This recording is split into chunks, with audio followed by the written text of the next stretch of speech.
Got the shirt on. I got this shirt at the Holocaust Museum.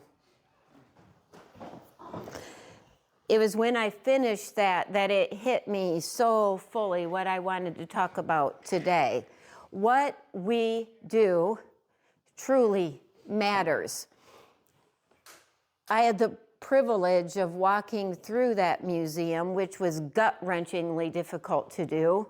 To see what humanity does to humanity is horrendous to see when you're looking at video and photos of real things that happened, when you see bodies just stacked up like bales of hay, just waiting to get it. If that doesn't do something to you, I pray for you. But just prior to that, we had gone to see the Lincoln Memorial, and I remember standing in that place, and I read every inscription engraved into that granite. And then we went to the Martin Luther King Jr. Memorial. And again, I walked around and I took in all the engravings on all the stone around there, and I sat and I started thinking about it. And it struck me that we so often as human beings think that how much of an effect does my life have on the world? It doesn't affect much. It's just me. I'm just one person. But I started thinking, and I don't think Abraham Lincoln and Martin Luther King Jr., I don't think when they were little that they ever envisioned that they were going to be on a monument for all to see for history. I don't think that they realized that choices and decisions they were going to make were going to cause them to be forever remembered as heroes, for fighting for true, noble, worthy causes, for daring to stand up and say this is not okay, and doing something about it. I'm sure that they had moments where they're like, I'm one person. I'm just one person here in this world.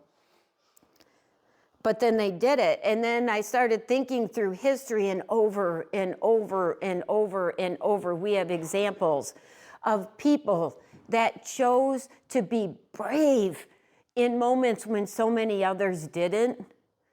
And there's such beauty in that, because it's terrifying to be a lone voice standing up there and facing it. So I sat with that at the beginning of my trip all the way through until today, and it didn't change. I know I often come here and say, I knew exactly what I was going to say, and then God's like, no, you don't. But this one hasn't ever changed. It's just been building and building and building and building. I'm just so sure of it, because I think a lot of us sitting here don't realize how much of an impact our lives make on this world around us. Every single one of you does, even if you think you don't.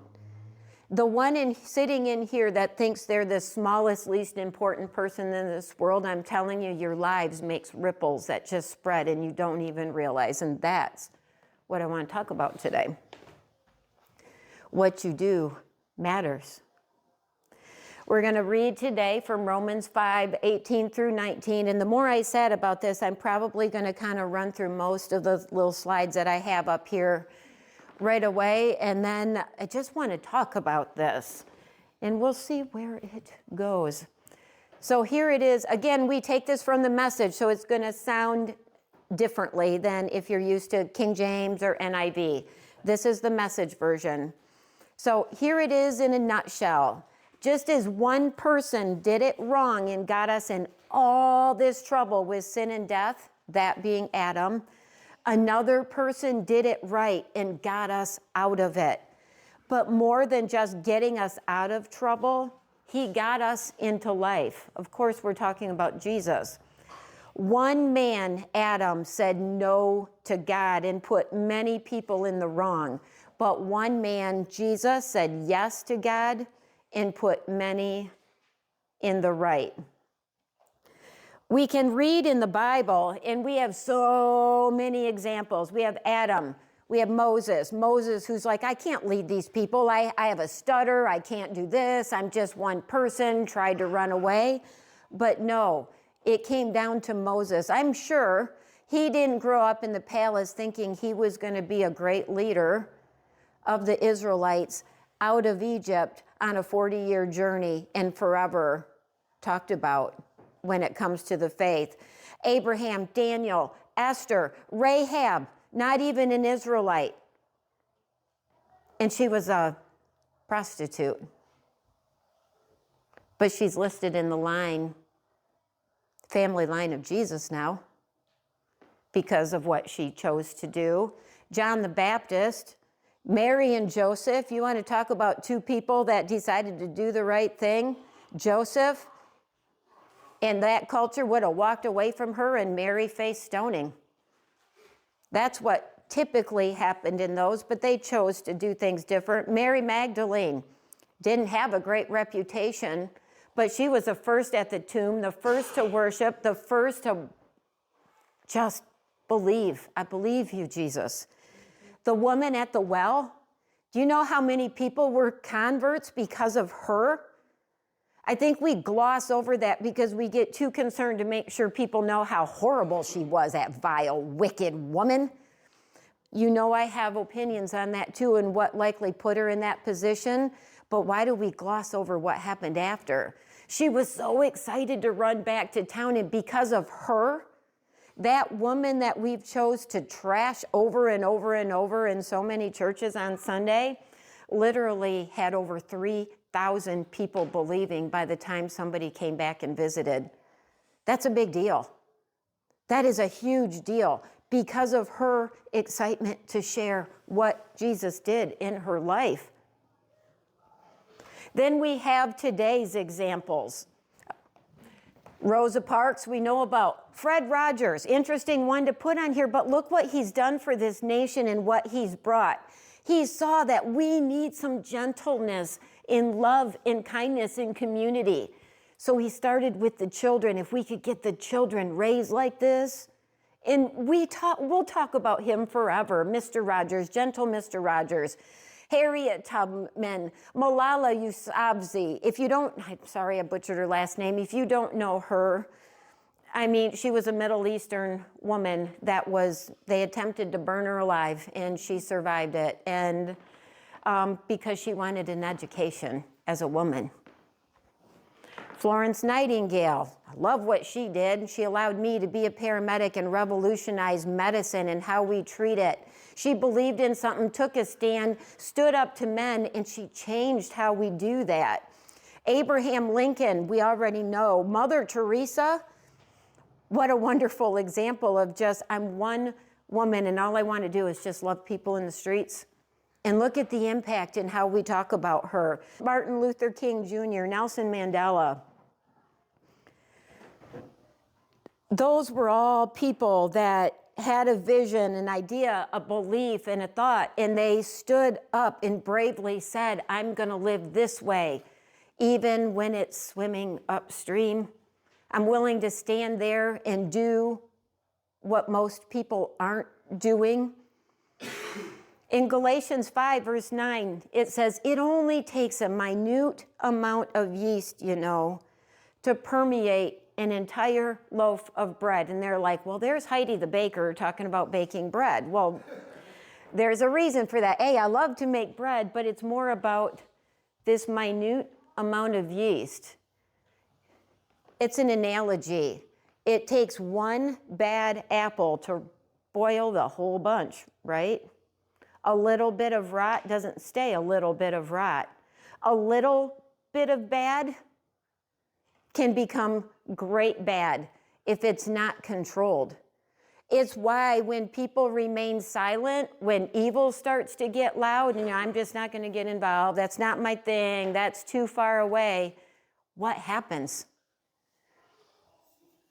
I think the Jews showed us. What happened to them? How many millions of them paid with their life? Because a minute amount of yeast, called Adolf Hitler, knew how to talk to people. There's no denying that man knew how to talk and speak and lead. That's not me saying he was a great man. He was a great man for evil, but that man knew how to lead. because people listened to him when he talked.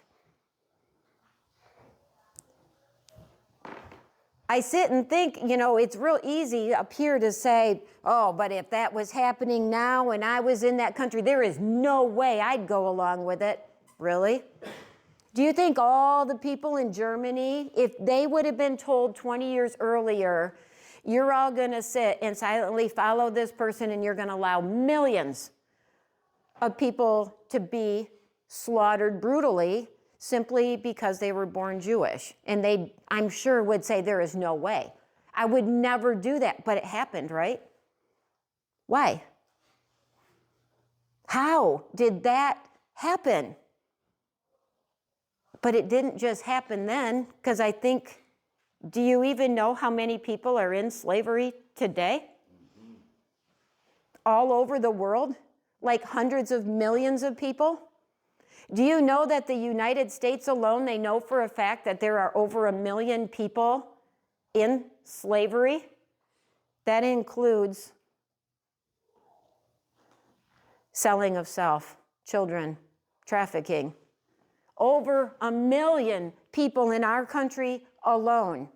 And we rank way lower than many other that have millions upon millions upon millions of people enslaved. But we're over here and life is great. I'm in the United States. I am free. But in my free country, there are slaves. I don't know what to do about that. I don't. I can speak about it. I will be aware of it. I will never support it.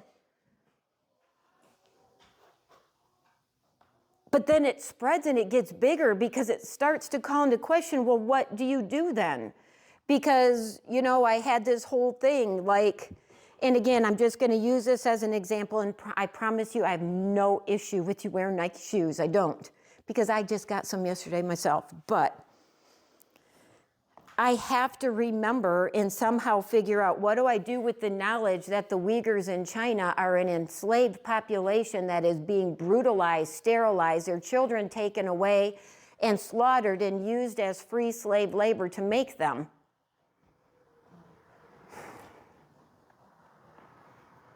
My desire for stuff comes at the cost of humanity. My desire for all that cheap stuff that I want, that we have so much of it, comes on the back of human beings that are slaves. And that's hard to imagine because it doesn't personally come into my space over here in the United States. But I can look around my house and I see all the things that very likely were produced by slaves. Many of them children. So who of you here has kids or grandkids? Which one of them do you want to be slave labor making shoes for rich people in other countries? Which one would you pick and say, well, that one can do it? My family might have picked me, but that's okay. So those are hard things, though. Those are really hard things, because what do you do? What do you do when something is this big? Like, the economy of the world now has become dependent on slave labor. The numbers I was looking at, do you know how many slaves are in India? Over 11 million. 11 million. There's almost 9 million in China. Over 1 million here. Africa, tens of millions. Like, we're talking slaves. Like real life slaves. And it all started as that minute amount of yeast. It all started with somebody saying, I want power. And I'm going to take it by force, and I want to make more money, and I want to get richer, and I know how to do it. I'm going to do it on the backs of people I don't like. I'm going to wipe them out, eliminate it. We've got wars going on all over, trying to eliminate populations and peoples, and it's horrible. The Bible talks about people like this too. It started with Cain, first murder. He brought murder into this world. There's Jezebel, Judas Iscariot, Abimelech, Herod, Pharaoh, Haman, Delilah. All because of Satan, the original. The evil done by them is astonishing. And then we get this, just a few. This isn't even really that modern. Adolf Hitler, Joseph Stalin, Pol Pot, Leopold, Saddam Hussein, Idi Amin, Benito Mussolini, Kim Il-sung, Heinrich Himmel. Evil done to people, to humanity. Do you know how many deaths are represented by just these names? And this is just the tip of the iceberg. Do you know how many people were slaughtered? Because they all started out as a little bit of yeast, had an idea. And somehow it was implemented. Proverbs 29, verse 25 says this: the fear of human opinion disables, but trusting in God, it protects you from that. Let me see what I got next. Which brings it all to this: the power of one. I talked earlier about the ripples that our lives have. Every single one of us, our lives affects other people. I know a lot of times in my past, I'm like, I can choose to do what I want because it doesn't hurt anybody else, doesn't affect anybody else. And I'm sorry, it does though. If you are living, breathing human beings in this world, everything you do has a ripple, whether it's just a very small one or if it goes on and on and on and on. Because what you do affects another person, but then whose lives do all of those people affect? And then whose do they affect? And then whose do they affect? It's not all about us. That's why being self-centered, prideful, arrogant, egotistical, it's why it's so dangerous. It's why the worst of the worst starts happening when it comes all the way down to self. It's me, me, me, me. All about me. We're human beings and we're all about me kind of people. Like we want to be something.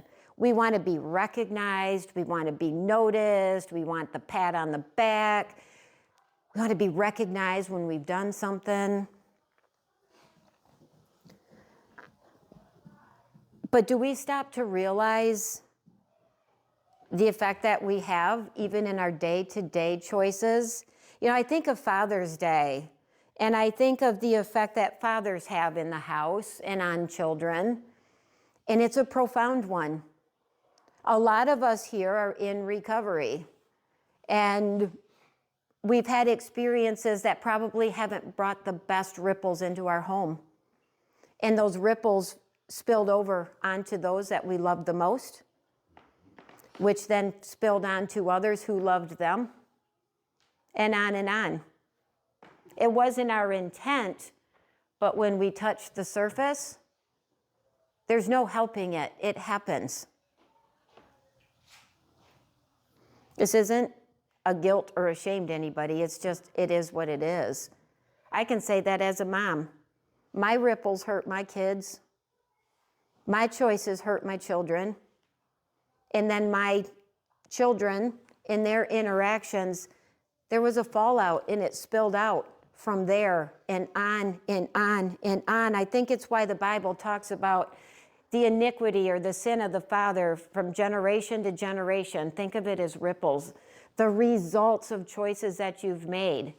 You know, I'm watching that in my family. My family is it's a hot mess. It doesn't look anything at all like what the Bible might say a family should look like. You know, the whole thing. It doesn't. It's broken, shattered. There's hate and there's love, and there's separation and shunning, and there's all this stuff, and it's awful. Those are all ripples of people making the choices that they've made in life. I think of those dads, or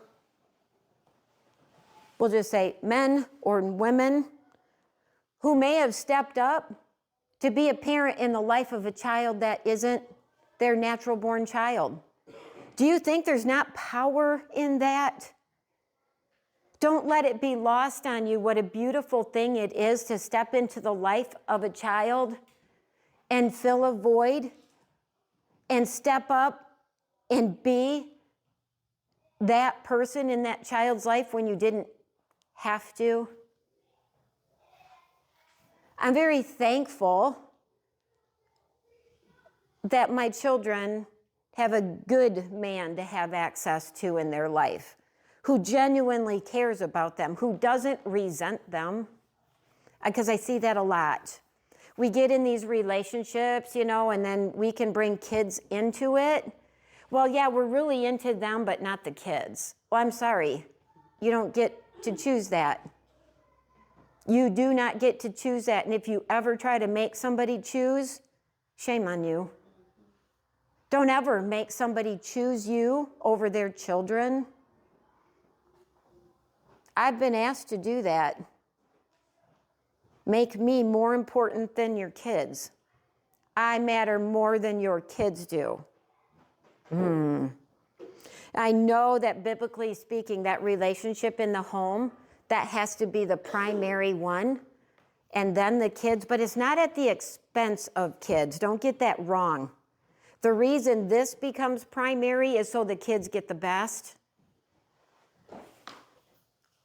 This primary relationship at home will never tell you to make your kids less important, ever. Don't resent them. If you want a relationship with their parent, build a relationship with their children too. And just a little FYI for you guys, there's nothing that warms a mother's heart more than to see her children well loved by people and cared about. I love to watch this community of men here, the way they come around each other, the way they come around the other men in this group, the way they come around the younger guys. I love that. I'm going to ask you to continue to do that. And in fact, I'm going to challenge you to do more of that, like to stand up and be men, like good ones, showing others this is what real men do. Women have to do the same. I'm not excluding you. It's just Father's Day, so I'm trying to, work that in. So there, I did that. But I'm just going to go to all of us.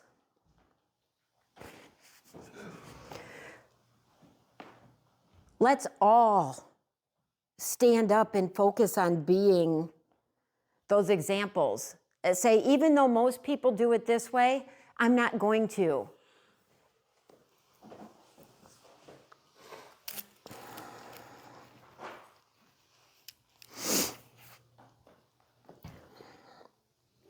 The power that is in us to affect the lives around us is far greater than we realize, and that's the danger in it, because we often don't stop to think about it. That really bad, awful day you're having where you lash out at somebody who has nothing to do with anything at all that's going on in your life, like me with that poor girl at the lemonade stand that didn't put enough lemon in my drink. I wasn't upset with her. She didn't do anything wrong. And yet me, being me, just a little frustrated because I had to wait in line. Well, of course, it's a huge, busy fair. What do you expect? You're going to wait in line. I just didn't feel like waiting in line that day.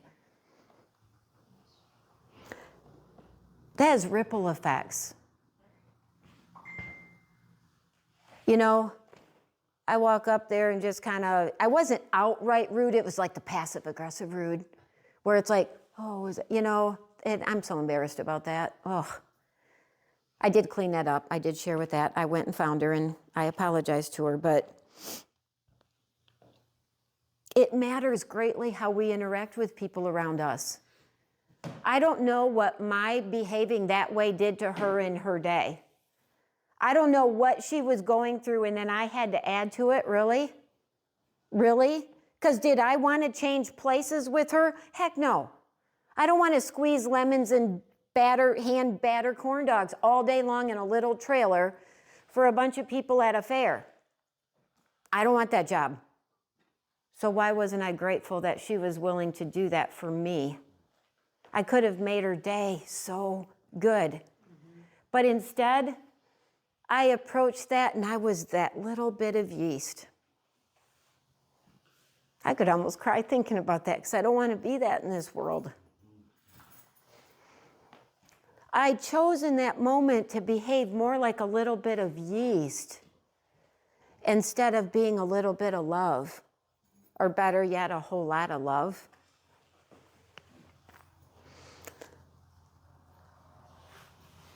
Think about your actions. Think about them more than just this present time. Think about it more than just the here and now. Yeah, I'm in a really bad mood and I just had to get off my chest and just say, yeah, now I feel better. Well, that's great for you or for me, but what about the one that we dumped that on? What happened to the ripples from there? Where did that fall out on? I think that's why the Bible over and over and over and over talks about serving and loving each other. I don't find in the Bible where it says it's all about self first. You first. Make sure you're first in line. Make sure you get the biggest portion. Make sure when you go through a buffet line, you've got both plates filled to overflowing, even though it's a packed house and some people at the end won't get some. Well, they should have been in line first. I know some people have had those thoughts. At least I'm hoping, because I used to kind of like think, hurry up and get in there because that looks real good. Well, it probably looks good to everybody. So maybe if I took a little bit, everybody can get some. Because that whole me first thing, that's the worst kind of yeast. Jesus very clearly spoke about that. The ones who want to be first and greatest and best, where you're going to end up is last. You're going to be back of the line. Get back there with your fine self.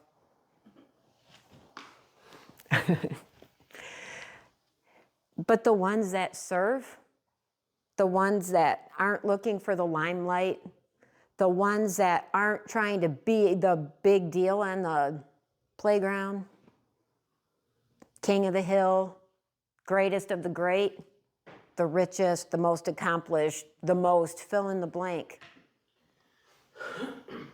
The ones who instead choose to serve and to love everybody they come in contact with, those are the ones that change the world. I don't think it was hate that caused Abraham Lincoln to make a decision that I'm sure tore him apart. I am sure that when you become president of a country, the last thing you want to do is declare a war that you know is going to rip it in half. It's just one issue, though. Maybe let's just keep the country united, and maybe we'll just, through talking about it and stuff, it'll get better. Again, it's slavery, the buying and selling of people to be treated worse than animals. And Abraham Lincoln said, I have to fight this. I'm pretty certain he didn't get a lot of love. Some people did, but he caused a lot of ripples. And the damage and death because of his decision, I'm sure, haunted him. But he still stood up and said, slavery is wrong. And then Martin Luther King. Think of the time he was in. My family's fairly racist. Not even fairly. It's how I was raised. I can only imagine what he was up against. I can only imagine what he heard, because God, in his wisdom and love, said, I want Martin Luther King Jr. to be born African American with dark skin and black afro hair. I'm going to give him this amazing mind, and I'm going to give him courage. And he became a voice, and he died for it. Because wrong is wrong. If 99 people out of 100 say this is okay and we continue to do it, but it's wrong, I pray that there's one person that'll say, but I can't. Even when it's standing up to 99.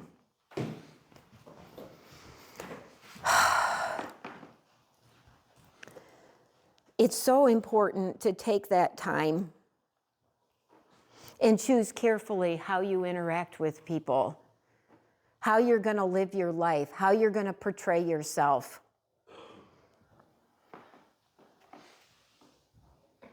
And those of you in this recovery community, the power you have to impact people coming along behind you and showing them the way.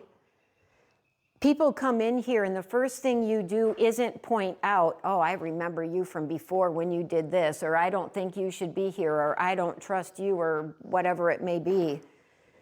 You meet them exactly where they're at, and then you show them a way forward that looks completely different than what was. You don't meet people and live with them like it was the past. You're like, this is here and now, and this is who I am. And you're living this life out loud, and you're standing up and you're talking about it out loud. I am so thankful that in this little area, we don't talk about recovery in silence or in these little hushed voices in little closed off rooms. We're not ashamed of our recovery here. Being sober isn't something to shh. Being a former drunk isn't something that I have shame about. I will gladly tell you about it because I love telling you about now. Being an addict isn't a shameful thing because you get to tell them about now.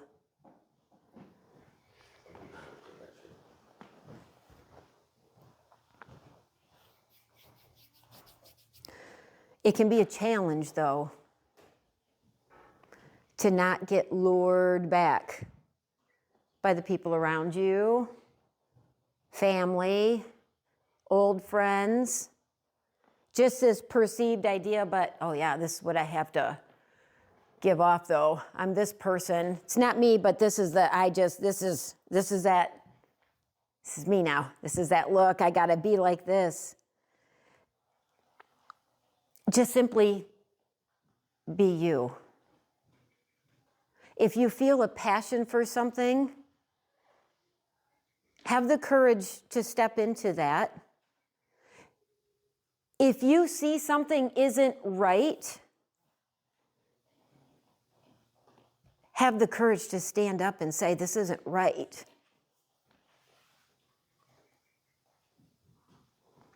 It's scary stuff because I've had to do a little bit of that lately. My position and my thought processes have changed quite a bit on how I see certain things. And I found myself in conversations with people that intentionally have put me there because they want to nail me down on something and call me out on it. So I better be real sure of what I stand on. I have to be.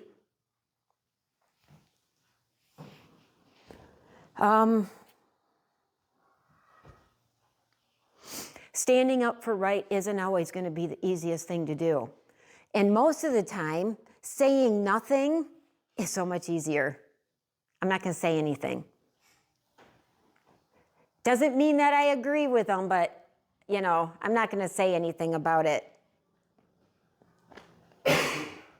You're not saying something is ripples. Because who is going to say something? Who? If you won't, and you know something is very wrong, and you won't say something, are you waiting for somebody else to? And why?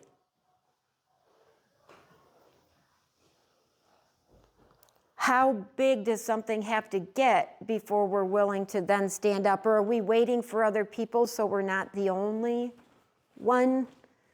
Because sometimes we are called to be the only one, because maybe those people were waiting for you to get up there and say something. Maybe God put that on you to stand up there and say no, to stand up to it, to defend. We're called to do that. The poor, the oppressed, the helpless, the afflicted, the imprisoned, the slaves, the orphans, the hurting, the widow. We're told we're supposed to do that, do we? I always thought that, well, I do those things.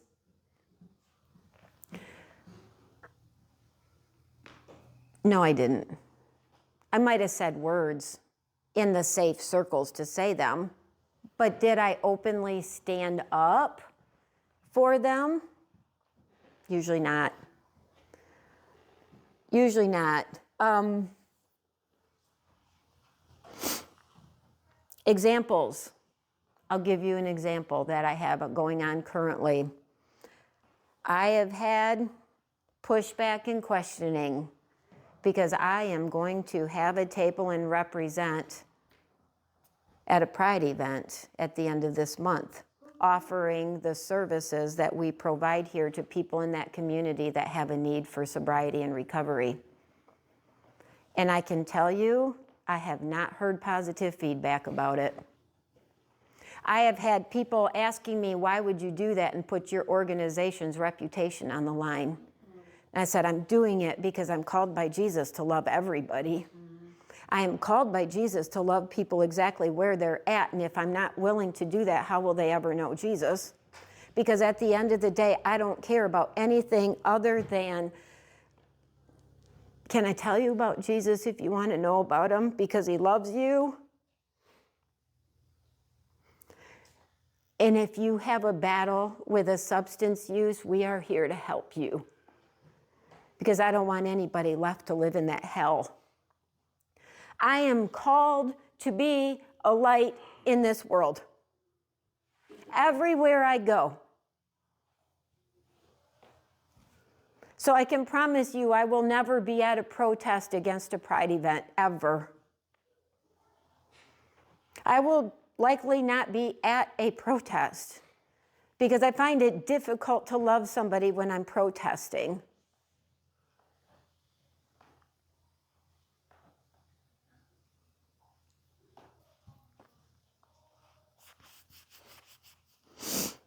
I would never have represented myself in an organization at a Pride event before because I would have let other people's opinions override my own in the fear that somebody might think negatively about Outreach 419. And you know what? If you're going to have a problem with me or this place because I am bringing service information to an event, so be it, because I'm going to be there. I will be there, gladly.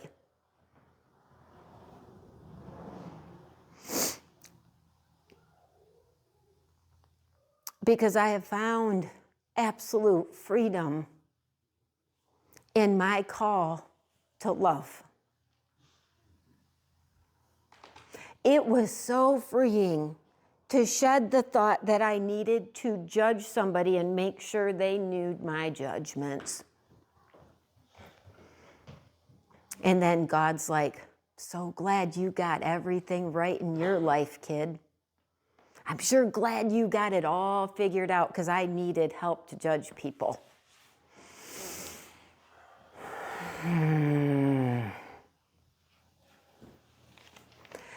I feel such shame over past thoughts and ideas and opinions, but then I let that go because, again, I was raised in an environment. Kids learn what they learn. That's why I'll go back to parents, the ripple effects you have. If you have a household led with love, what will come out of there will be goodness that will continue far beyond your life. But when you plant seeds of hate or non-acceptance or exclusion or love everybody except, what do those little seeds become? It's that yeast. Tell me when planting a seed of hate ever resulted in a crop of good. If you think of all those things as seeds, what's going to come out of it when you water it and grow it?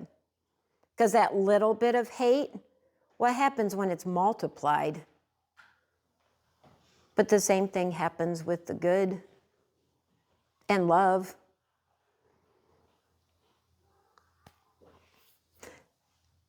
We have the perfect example in Jesus. We often forget too that Jesus was radical. I think a lot of people today in organized religion would have an issue with Jesus too if he showed up and operated the way he did then, because he didn't operate the way people thought he should. You want to talk about ripples. The ripples he left were like shockwaves. He turned everything upside down because he took the rules and the law out of it and said, lead with love. Because when you lead with love, you don't need a bunch of rules and laws to tell you that what you're doing is wrong. You don't murder people when you're loving them. You don't steal from people when you're loving them. You're not cheating and hating and deceiving and full of envy when you are busy loving people. Jesus was radical. He loved when people would expect him to hate. His anger was towards the people you would have thought were the ruling leaders of the religious law in church. And that's when he got upset.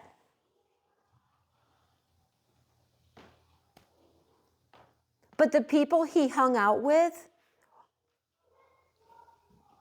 were us. The people he would have gone to find were the people that are rejected. So think about the groups that today are rejected, who suffer, who are on the receiving end of hate and rejection. We're called to the same thing.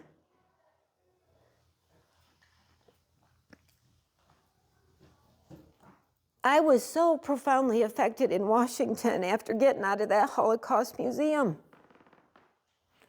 I had had two beautiful examples of men who chose to just love and stand up to awfulness. Both of them died for it. Both of them sacrificed their life for it. Both of them. That doesn't sound like a fun outcome, to stand up to evil and get killed for it. Although for me, the way I believe, the good stuff just begins then. I'm not afraid to die. I don't want to, but I'm not afraid to.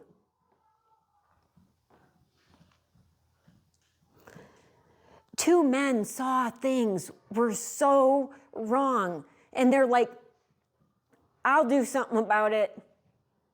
Do you think either one thought they would start something as big as what it became? I don't think so. But that other example of Hitler, as I went through the Holocaust Museum, because it's like, I felt so good. Like, it's like, it was amazing what these two men did. Like, you know, bringing freedom to slaves and equal rights. You know, racism is just so wrong, and both of them champions for that, and that was amazing. And then I stood face to face with Hitler. And I couldn't shake the feeling of I'm looking at what happens when good people stay silent. And we see a lot of that in the world today. There are a lot of really good people staying silent. They're not saying anything. It is what it is. It's over there. What am I going to do about it? It's on the other side of the country. It's in another country. It's in a different county, or it's in a different city, or it's... Are you even bringing it to God? Thank God, I don't know what I can do, but I know that you can change this. If you hear somebody talking about it, or if they talk about it with you, do you stand up then for people? I know that it hasn't been real popular the couple times, and I don't do it anymore, but a couple times when I've mentioned, it's like, do you know where all our cheap Chinese goods are coming from? Do you know who's making those? You know, we've got Shein is so popular because they're so cheap. It's really cheap on my pocketbook, but the cost of making it wasn't. My desire to have that meant looking somebody in the eye, because it's no different, and saying, I don't care about your life. I don't care that you're a slave. I don't care that you don't get paid. I don't care that your children were taken from you. I don't care that you were forcibly sterilized. And I don't care that you guys are being killed off. Just make more of that cheap garbage so I can buy it for cheap. And it doesn't sit well sometimes. And then it's the old, oh, but it's just so expensive to buy, you know, something made in America. A, do I really need it? Do we really need more cheap stuff? Because it's just super cute and we got it for, you know, $6 instead of $19.99. And I'm not saying this to guilt anybody, because this is a struggle that I have.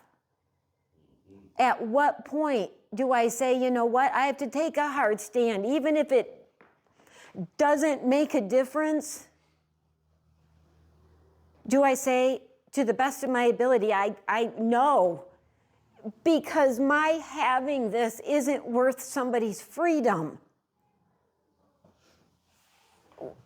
We're so fortunate here. Like, our minds, I don't think, can grasp the idea of being a slave. We can't grasp. Some of us have been in jail and prison. I know I'm married to one, and I know many of us here. We, even in there, had more freedoms than modern day slaves have.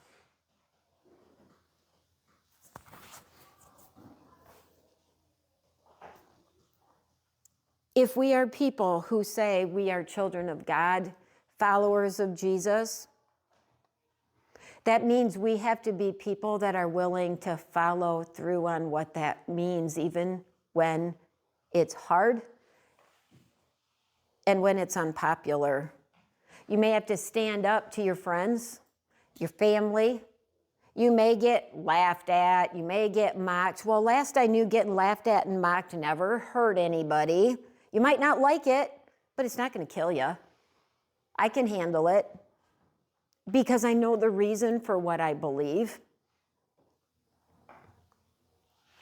If you want to laugh at me or mock me or ridicule me because of standing up for something that I believe should be stood up for, go ahead. It gets a little harder on those issues that could put you in a position where you could be killed for it. Are we people that are willing to do that too?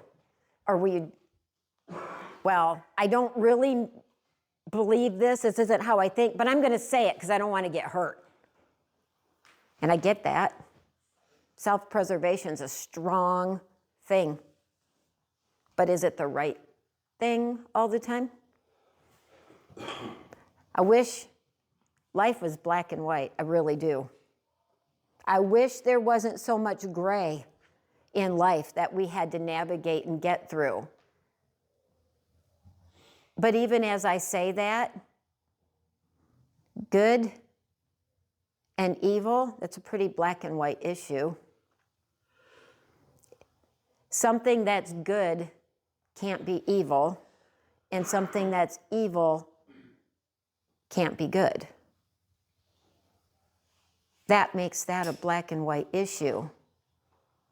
It's humans that have put all kinds of gray on it, though, because it's more comfortable. There is power in one. We've got all kinds of examples of it, but we've got the ultimate example, Jesus. One person was the downfall of the entire world. One. And guess what? It wasn't Eve. It was Adam. Says so in the Bible. It's Adam held responsible for the downfall, which meant that humanity had to pay for it. He showed up as Jesus. Two examples, one of bad and one of good, but it shows you what happens through one individual. I believe there's people in here that are going to be people that are going to make some really big ripples, and that's amazing. I can't wait to see it, but do you know what I love even more?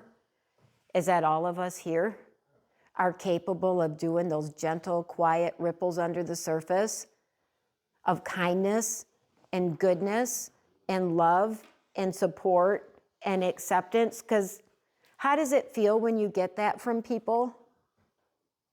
Who here hates to be loved and cared for and supported? Who hates it? Who doesn't want any of it? I'm so glad I didn't see a hand go up because I was going to chastise you. Not really. I call you liars. I call you liars. We can handle it here. We'll laugh about it. So if it feels that good to receive it, why aren't you somebody that gives that? It's very easy to be a jerk to somebody who's a jerk to you. And guess what? Now you got two jerks. Right? Right? You started out with one. Think of that as that yeast. I'm going to treat you like this because you came at me first. Can I use you as an example? Sure. Okay. I don't know what the example is, so I'm cringing right now.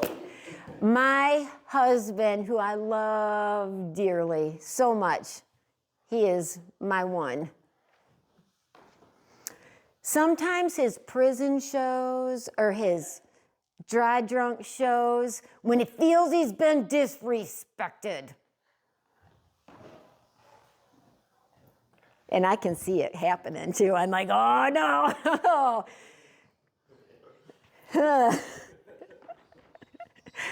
His ripples vary depending on the day. Sometimes he catches it early, and other times I might have to be a husband that I love so much. Can I talk to you about something? Because without thinking, sometimes we react.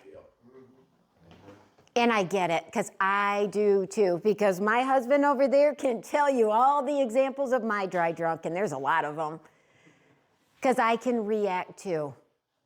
Pull out in front of me when there's not much traffic, when you could have waited, and you're going to get dry drunk. I'm working on it, but it's still there.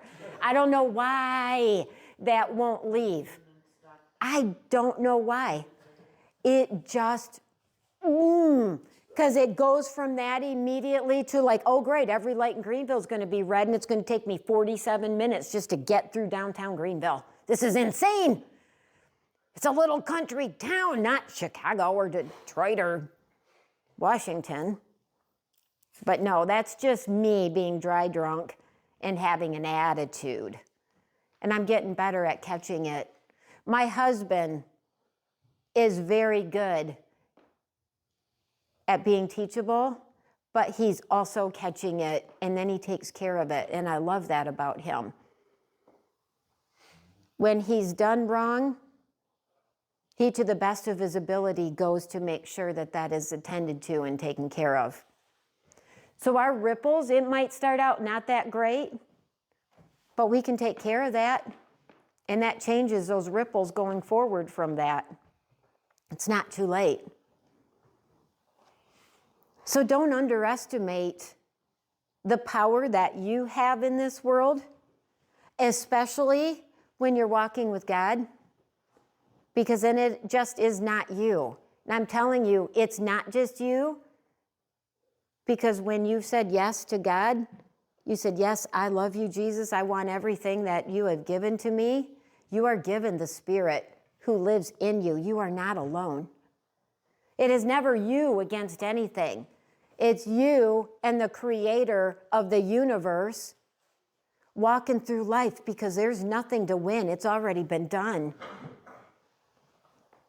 But he called you to be a light in this world. And that means especially when there is darkness and awfulness. That's especially where you need to shine. You need to be brave enough to stand up and say, no. Maybe it's in your family. Some of us have had to break generational curses. And again, I will say to you, I am so sorry, because that price tag is huge. I'm one of them. I know the price tag. But do you know what else I found out? There was great honor in God seeing something and giving something to me that allowed me to be equipped to do that. And the same for all of you that have. You could have said no. And then you would have continued.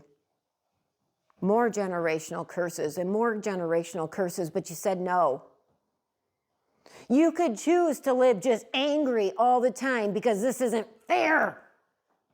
Not how I want it. Not going my way. I'm doing it right and I'm still having to pay the prices. Did you ever ask, why is God allowing me these lessons?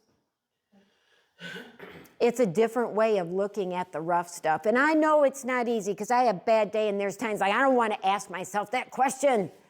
Tired of learning. But on the other side of it, I'm really glad that I learned. I'm really glad that I let go of my anger, because I was so convinced that I was justified. But the ripples I was putting out into the world because I was surrounded with anger, everybody who came in my orbit knew it in one way or another. It didn't even come out as anger, but negativity. That constant negativity, there's usually loneliness, trauma, bitterness, or anger at the root of it. None of those feel good. And none of those help you, and it only hurts those around you.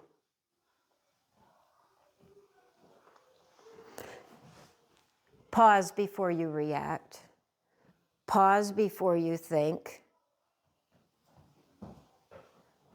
But also be bold enough to speak when you should. Love people enough to stand up for the people that need to be stood up for. I mean, it wasn't a difficult thing for me to go to Washington, talk to a bunch of people who most people would think of way out of your league. I didn't see them that way. I saw all of your faces, and I'm like, it's the only way I can bring the whole group in front of them. We're all as a group, we're in front of this person, we're talking to you because we're looking to make things better. And you're all worth it. So I don't care who you are, what your title is, what your job is. And I don't care that I'm just Heidi from Fenwick, because I'm not just Heidi from Fenwick. I am Heidi from Fenwick, daughter of the king, his favorite. And it's not just me. It's not just me. I have something to say, and I believe in what I have to say. And I will say it, and I don't care if some people won't like it or receive it. At least I'm trying to get to that. I do. I hate when I know people don't like me, but I'm learning not everybody's going to like me. Oh, my skin is very thin, but I'm getting there. But at the same time, I don't want to completely lose that. Don't get so thick-skinned that you just don't care, that you're willing to say anything in any way because, well, you know, truth. How many of us have heard that on the street corners disguised as church, as you're judging and screaming at people? Going to hell! Sinner! You're wicked! Well, what are you? Because you were bound for hell. You're a sinner. You're wicked. Because I am. And everybody else in here is. Jesus didn't gain followers because he stood on a corner and made sure people knew how horrible they were. Ugh.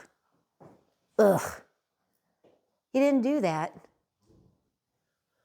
The followers came because he did exactly the opposite, and it was so unexpected. Yeah, I know how horrible your life is.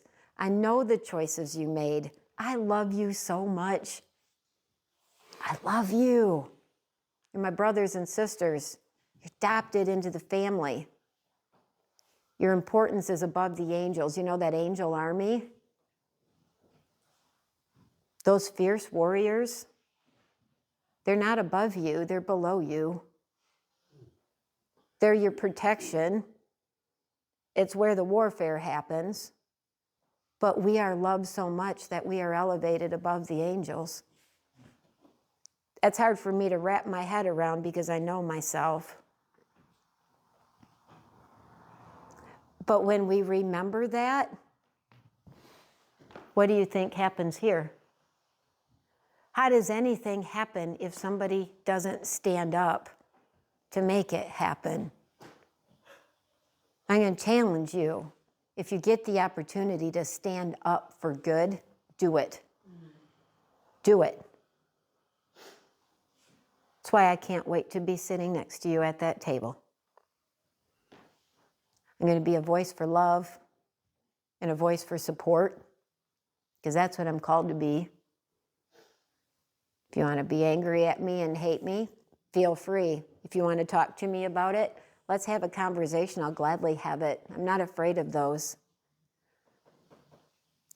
Don't be afraid to make some noise on the side of good and right, because we need that. We become drowned out by this loud, angry, cancel you, and it puts us in this place of fear, and we're too afraid to say something, and we become quiet. And it starts making that which is bad or evil or wrong sound like it's so much bigger and stronger than it is because it's so loud. It's not bigger and stronger, it's just loud. And I don't have to sit down in the face of it, and I won't. I'm trying very hard to be braver because I want to be on the side of doing the right thing, even when it flies in the face of what is the norm. Even as I'm finding out, it flies in the face of what a lot of corporate church even teaches. Because I'm telling you, I get a lot of pushback. But I don't mind that because it keeps me sharp. I have to know what I believe, and I have to know the reason why, and I want that for you.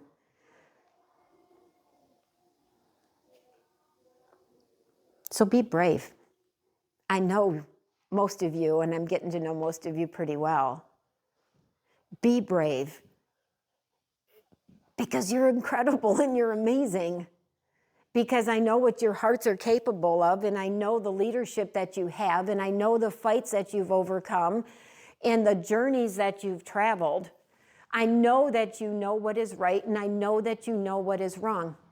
I know you do, because you talk about it. Don't be afraid to stand up for that. Don't be afraid, guys, to stand up and show guys coming through. It's like, you know what? We made choices in addiction that we're not making today. I'm going to show you this is what it looks like to step up and be a dad. Get those kids back in your life, because I know you two are loving it. I know you are.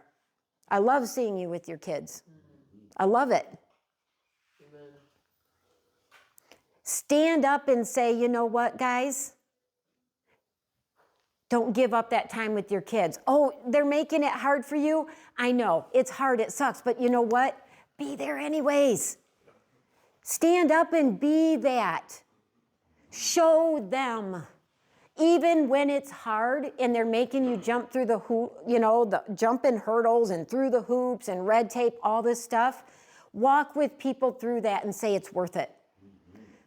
Because we are men who stand up and say, I am here to be a man and a dad and to parent my children.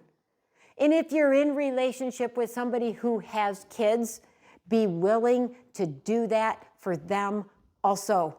Don't treat them different. Don't treat them like they're less than. And don't ever treat them like they are a nuisance or a waste of your time or money, because they're children. They didn't ask for this position. They didn't ask to get put in it. So be men and women and people who aren't afraid to stand on the side of right. I know there's a lot of people that would be standing with you here. I'm pretty fortunate that I wouldn't likely be standing alone. But I would love this community to be known for the way it just simply shows love and support. It's real easy to be negative. It's real easy to be angry. It's easy to talk about things that are unfair, and I hear you. There are things that are unfair. Yes, there are things that aren't being done right. You're right. Living situations that really suck. You're right. Things should be better in this community. Absolutely. I agree with you. You're welcome to talk with me about it. But I'm saying at the end of the day, we still have to be a people that can see God has you exactly where He wants you. So why does He want you there? Why does He want me here? And why did He allow most of my kids to be removed from my life at this point? I'm in my lesson. I could choose to be bitter and angry every day. And some days it gets the best of me, and I am.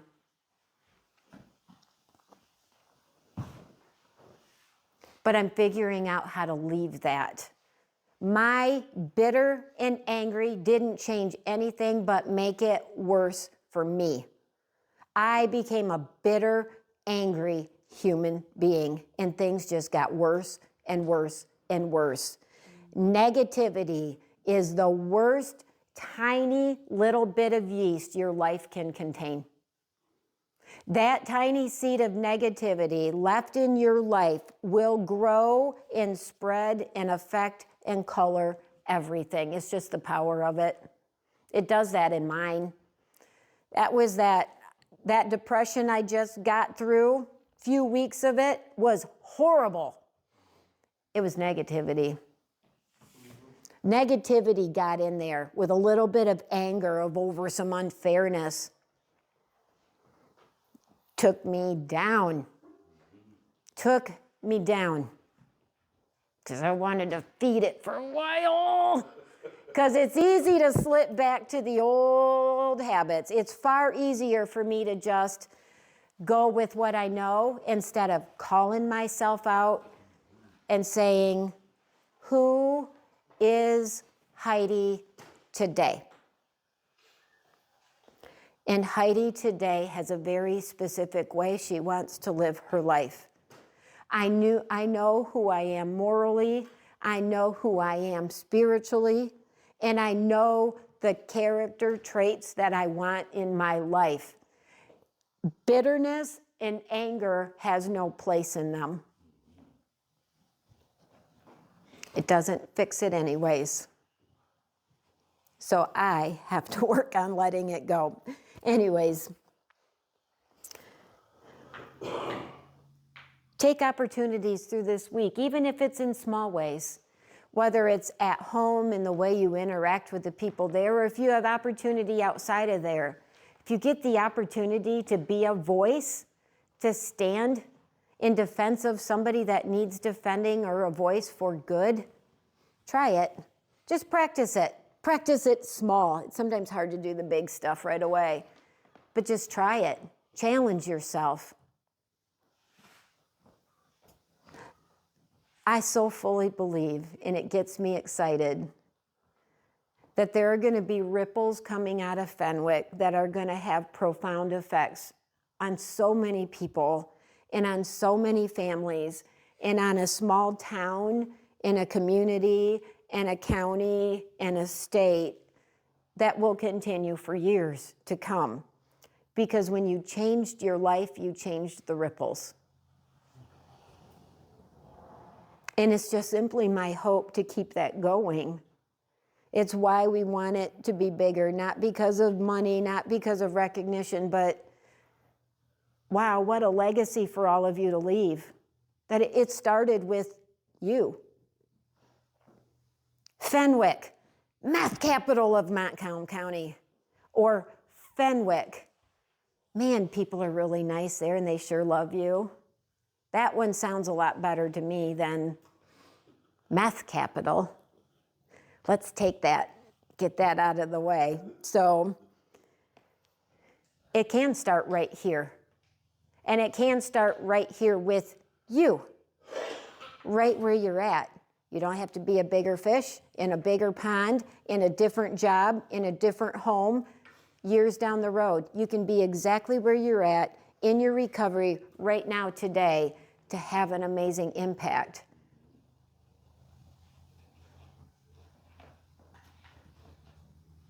And you're not alone. Don't underestimate yourself. Let's see what kind of things can happen here.